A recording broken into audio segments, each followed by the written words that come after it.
So it's Sunday now, and yeah, I've been at home since last Friday, so over a week. So a new way of life has developed, a new routine, and yeah, I'm kind of getting used to a different pattern. And more time, really. I think that's the thing that I've noticed more than anything else, is how much more time I have, how much longer the day seems, how yeah, I'm managing to fit more in, even though I'm still not fitting in everything I would like to, because I have new projects now and I'm learning new things that I have postponed for a long time because I didn't have the time to do them, and now I do. And so I haven't actually found the time to do some of the things that normally hold me and contain me and keep me positive and grounded and sane. But I think that's because needs shift, and what works in one environment doesn't necessarily work in another. I've heard other people talking about this too, and this is the same for me. Like, normally I love reading. Reading is a great comfort to me. I read every night before I go to sleep.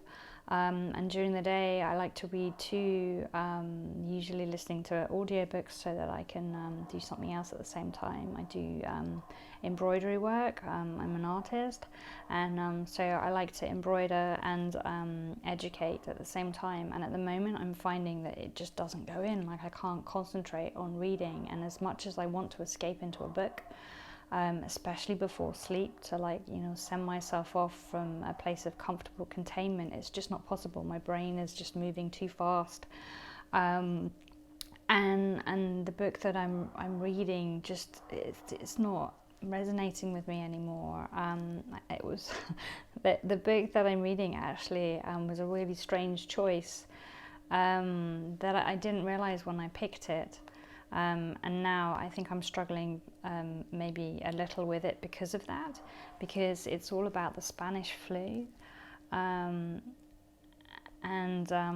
I'm looking for, it's called The Murmur of Bees.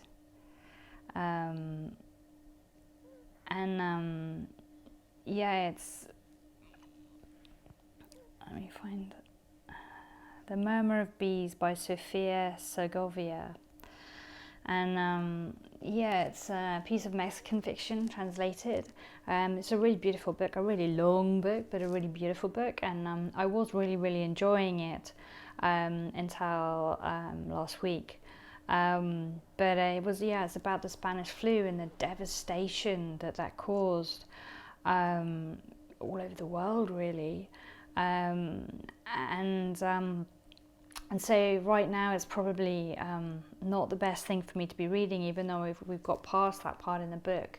But every time I pick it up, I'm still returning to that space and that memory, and asking, I guess as well, like, why did I pick that book for this time? Obviously there was a reason that I was drawn towards it, and the timing is just too synchronistic to be a coincidence. And so, yeah, I'm kind of wondering what maybe message that I could take away from the book. Maybe the message is that the people that did self-quarantine properly, the people that went to the country and left the towns, they got through it and they survived and they managed to return to their lives again. And it was the people who were in the town that were still moving around and not really paying attention to staying behind closed doors that died. And so I think, yeah, as this quarantine period goes on, and as we continue to hear reports from across the world of what's happening, and this is strange for me too, because I don't normally watch the news or follow it. I don't want to know anything about it. I find it too depressing, too provoking. It makes me feel really helpless and vulnerable, and like I have no power over anything that's going on out there, and I get frustrated because I don't necessarily have the trust and the faith in the people in charge anymore. to look after my best interests and the world's best interests and needs. But right now, I am paying attention to the media, not like overdoing it. Like, I'm not watching it all day, every day. In fact, I'm not watching it at all from any like of the official news channels, but I am going on Facebook, and I'm part of like some of the local groups about life on the island, but also there's one about like the virus. And there are some just like other general information groups, and I'm finding that really useful, keeping me informed of what I need to know, and it's educating me. And I've been listening to some podcasts and radio shows and some webinars, and from different people in the medical field. And the media that I respect and that I, was familiar with already. I've been listening to what they've been saying about what's going on right now and what precautions to take. And it's kind of hard not to get overwhelmed by the whole thing, really, because at the beginning I was being quite anal and overly cautious, I thought. So I was like, trying to plan ahead and get some supplies and really do a deep clean and stay really, really clean and hygiene conscious in the apartment, to, clean more regularly, to leave shoes outside the front door, to not touch anything in the common area, to be carrying like, baby wipes everywhere so that you can use those to open doors or touch light switches, and then just dispose of them immediately. And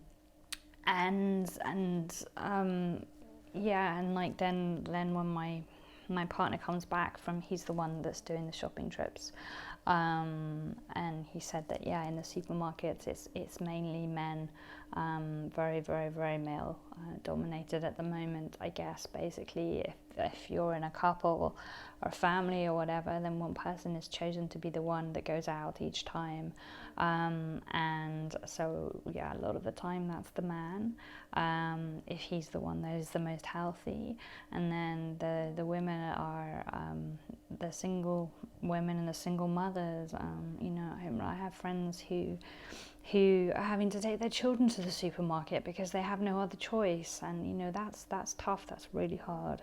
But just to be aware, because at the beginning I was like, when my partner came back, I was like, shoes outside the front door, take those socks off immediately inside, drop them on the floor, go wash your feet, then take the socks and put them in the washing machine, and any clothing that may have touched anything in the washing machine on a hot wash to just make sure nothing's being spread. And when the shopping comes in, it's like it's left by the front door, and then it's carried into the bathroom, into the bath, and it's thoroughly cleaned, sanitized, and the bags are disposed of, and the flooring is wiped, and so that we're making sure that we're not bringing anything that might potentially be contaminated into our space, which is clean. And at the beginning, I know my partner was like huffing and puffing at me and thinking that I was being a little bit overly paranoid, and I was thinking, well, maybe I am, but I don't want to get sick, and I know that I have immune issues anyway, so like I just wanted to take extra special care. And then now I'm hearing other people give suggestions and advice about what we should and shouldn't be doing, and I realized that I wasn't being anal enough and strict enough, and actually like all of these things that I was just naturally saying yes we should do at the beginning were correct, and more and more and more. So this week I have learned how to wash my hands properly. And there's a great video on, I think it was YouTube or Facebook. I think it was Facebook actually, I saw last night. I was scrolling through. I've developed this really bad habit this week, and I didn't do this before at all. I hardly spent any time on social media, and this week I've developed this really awful habit of like putting off reality all day. So I might listen to a podcast in the morning that is topical, and then that's it. And then the rest of the day I spend doing productive things, self growth, and then a little bit of exercise. That like slowly jogging around the small space that we have, just trying to, like, keep my body moving, keep my circulation going. Doing what I can, because we're meant to be doing 30 minutes of exercise a day, they keep telling us, in terms of our stress and our emotional well-being, and that's pretty hard when you live in an apartment and it's not that big, and the space that you have is full of things, so they're in the way, so you can't even utilize all of it. Then there's, like, kind of like prepping meals, and then meditation and relaxation time, and so basically I don't look at it until I get into bed, which I know is a really bad thing to do, and that's when I go to Facebook and I catch up on things, and I watch video clips of things from the island, and things that other people have been posting, and a lot of that is really positive. So it's not all bad. There's a lot of celebrity types that are posting funny little videos of encouragement and stuff to people, and doing their best to share and support, and that's lovely. And I think that's why I get hooked in the Facebook trap, because I go there looking for that comfort. I can't find comfort in reading right now, so I go there to look for the comfort in these little movies, because they make me feel connected to the world, a world that I don't feel massively connected to at the moment. And then I find other stuff that maybe isn't quite so helpful, and then before I know it, it's like 2 a.m, and I've wasted 2 hours, and that's just not good at all. I do not recommend doing this. I should be taking the opportunity to get more sleep and more rest. But I found this video on hand washing on there, and it was genius. It was a woman, and she was wearing plastic gloves, and the soap was paint. It was red paint, or like red dyed soap, and she pumped it onto her hand, and then she started washing her hands, and in each step she demonstrated, I have cleaned this bit now I have cleaned this bit, now I have cleaned this bit, now I have cleaned this bit and this bit, and it was really fascinating, and it made me realize, gosh, even when I think I've really cleaned my hands, I haven't really cleaned my hands, because I've never thought about it in that way before, as like a mathematical equation. So that was quite useful. But yeah, my hands are getting drier and drier, as are lots of people's hands, and my poor partner's hands are bleeding, they're so cracked, and it's like, what can we do about it? We can moisturize as best we can, but if we're cleaning our hands that much and we're having to use alcohol, which like I'm not really happy about at all, because I don't know what the best thing to do is, really. It's like, if you put alcohol on your hands, you kill all germs, so you kill your natural bacteria as well, the biome on your skin, and that is not good for your immune system. But if you don't use the alcohol, then you're not necessarily getting the virus off if you've come into contact with it.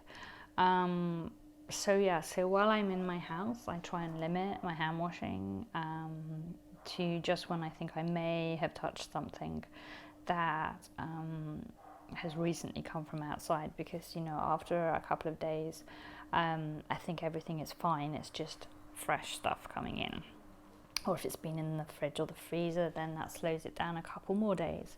But I'm not like washing my hands every time I touch something new otherwise. But I am trying not to touch my face as much, or my eyes as much, and that's hard, because I'm a really touchy person, and I touch my face a lot normally, naturally, and that's tough, that's tricky.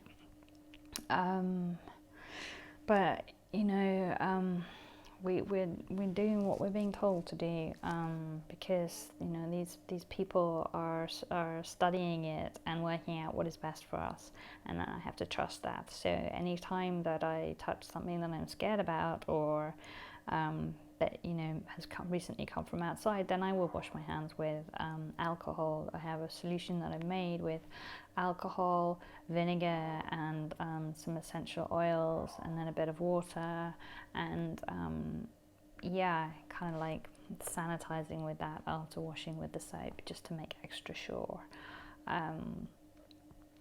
but yeah, it's a strange new world, and we're all finding ways to entertain ourselves, ways to be more comfortable with this new way of life, and we're all dealing with some big stuff every single day about the future, about a lot of people, about how to sustain themselves into the future. You know, like we can't work, most of us right now. And if we're self-employed, then we don't have any support at the moment in that regard. And then it's like, how do we pay our rent? How do we pay our bills? How do we buy food? You know, that there's even just this initial 2 weeks, and it's not going to be 2 weeks, but even with the initial 2 weeks, you know, that's been a big hit, and then, you know, everything then, because of the social distancing thing, meetings and workshops and talks and things like that have all been cancelled. So that has a huge impact in my life, in terms of me and my partner, and a lot of other people I know. And people have been laid off and lost their jobs because the companies that hire them can't afford to keep them on during this. And yeah, I just wonder, like after this, after we emerge from this like quarantine period, what will be out there, what will be left, and how will we rise up and build again? Because obviously we will. The world will be a different place, and we will find new ways of surviving and working and being. And maybe it will require us to go back to basics, to rewind and return to the world of our grandparents, and to be more hands-on and have more physical hands-on careers. I don't know. Or maybe it will shift the way that we work in terms of the internet, in a new and more positive way, and people will be doing more of that, because from my perspective, it's forcing me to learn, or not forcing me, it's encouraging me to learn how to use more of the programs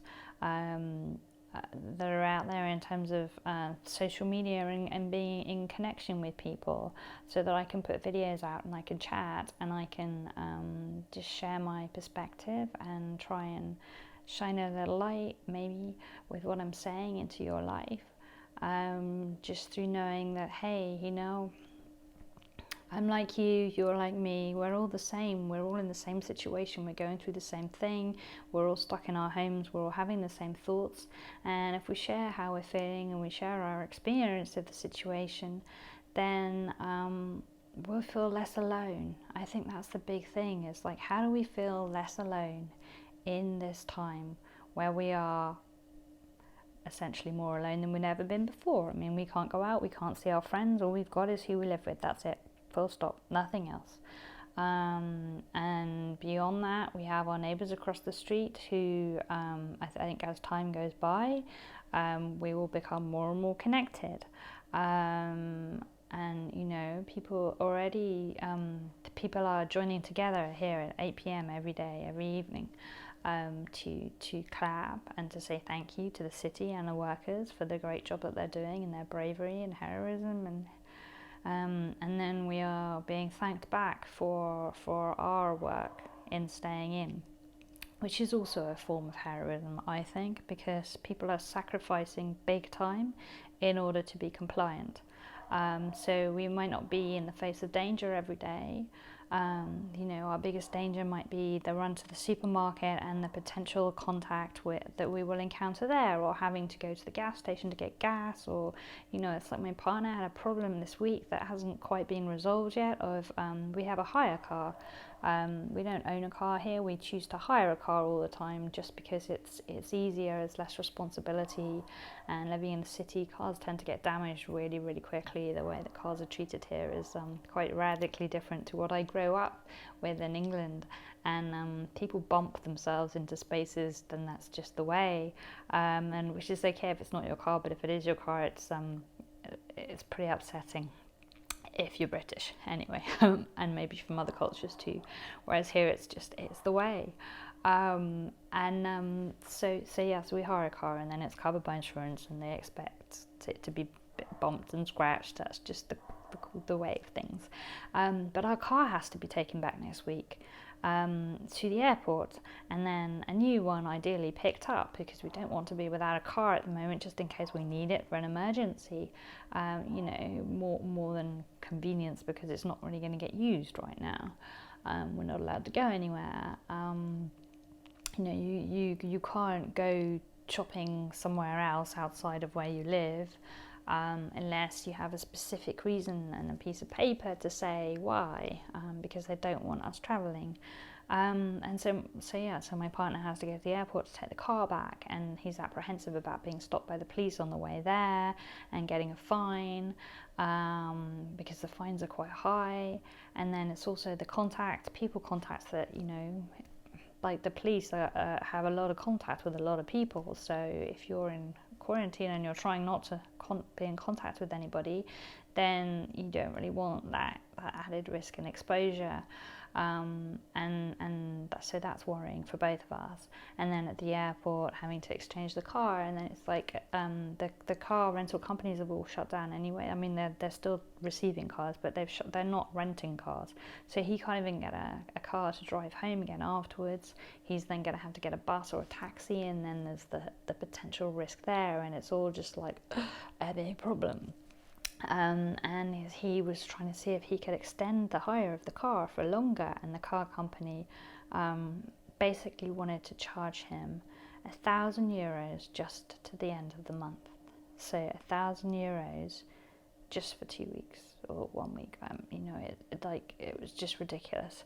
And obviously that's just not even an option right now, because we don't know where the money's coming from, and so spending €1,000 on a car just to have it for an extra couple of weeks when you've still got the same problem, then again is just not realistic. But I was shocked that the car company were being that unhelpful, really, and taking advantage of people in this situation where everybody's scared. And people don't want to have, contact outside that they don't need to have. So that's been the problem of the last few days, is trying to get in contact with someone higher up the ladder to see if it's a possible way around it. It's all of these things that one has to think about that one hasn't really thought about before, and making sure we have adequate medications to last for the next few months. So it's a mixed bundle of good and bad, and figuring out this video recording stuff and posting these videos is that's part of my good. That's part of the light side of it. It's encouraged me to put myself out there where I've shied away from it before, and to be more vocal. And that's interesting, and it was, I had a really good fun day with that yesterday, because I've never been doing this camera thing before. It's not my thing. I'm behind the camera, not in front of the camera. It's my dog that's always in front of the camera, and so I'm experimenting and practicing, and just kind of rambling off the cuff at the moment, trying to feel my way into it and find my voice and what my voice wants to be. And I guess this is an ideal time, when there's so much going on, to just talk and see where that leads. And I invite you to respond to this with your comments of maybe there's something that you want to know more about that I could help you with, or there's something that we could discuss or explore. I will do some more tarot card readings as well, and I was thinking maybe too of doing some EFT tapping in this space, and some meditations, and just sharing the skills that I have, because as well as an artist, and I'll show you, this is the kind of art that I do. So I do embroidery work. I'm not sure how well that shows up on camera. Yeah, so I do really detailed embroidery work, and this is the one I'm working on at the moment.